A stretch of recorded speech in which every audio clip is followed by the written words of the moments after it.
Doctor Shafiq সাহেব ভালোভাবে কথা বলে, সুন্দর কথা বলে। এই যে এখন আজকে যেটা বলেছে, সেখানে যদি এটা প্লাস করা যেত যে 71 সালে যে রাজনীতি মানুষকে হত্যা করছে, ধর্ষণ করছে, স্বাধীনতার বিপক্ষে দাঁড়িয়েছে, ওই রাজনীতি বাংলাদেশ ধারণ করবে না, তাহলে এটা গণতন্ত্রের পক্ষে যেত।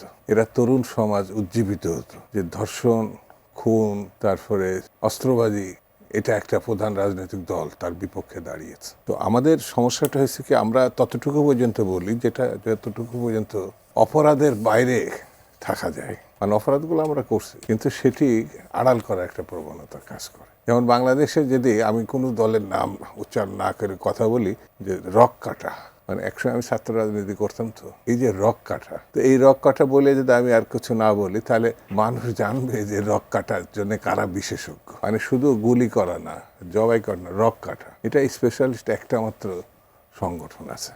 এইসব জিনিসগুলো যদি কেউ বলে, সেটা ইতিহাসের কথা, এটা বায়াসনেস থেকে বা মিথ্যে কথা বলছে, এটা ঠিক না।